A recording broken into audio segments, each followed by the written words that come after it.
નમસ્કાર મિત્રો, હું સુરેશ ગરી. આજનું એનાલિસિસ આપણે જોઈશું જે પ્રકારે મારી એવરેજ લાઇન બાઇંગ 26,070થી ઉપર જાય તો સ્ટ્રોંગ બાઇંગ દેખવા મળશે.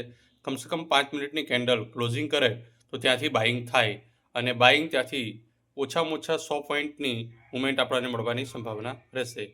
એવું જ આપણી એવરેજ લાઇન એટલે 26,070 એની નીચે ઓપનિંગ થાય છે. એટલે જોવા જેવું રહ્યું કે ત્યાંથી ઉપર જાય છે કે નીચે જાય છે.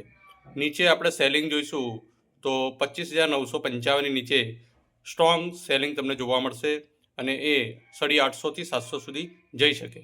એ રીતના જ ઉપર પણ જાય તો એ સ્ટ્રોંગ બાઇંગ બની શકે. એટલે આજના એનાલિસિસમાં કદાચ આપણે બાય સેલ કરવા માટે પણ એવરેજની લાઈને ઊભું છે.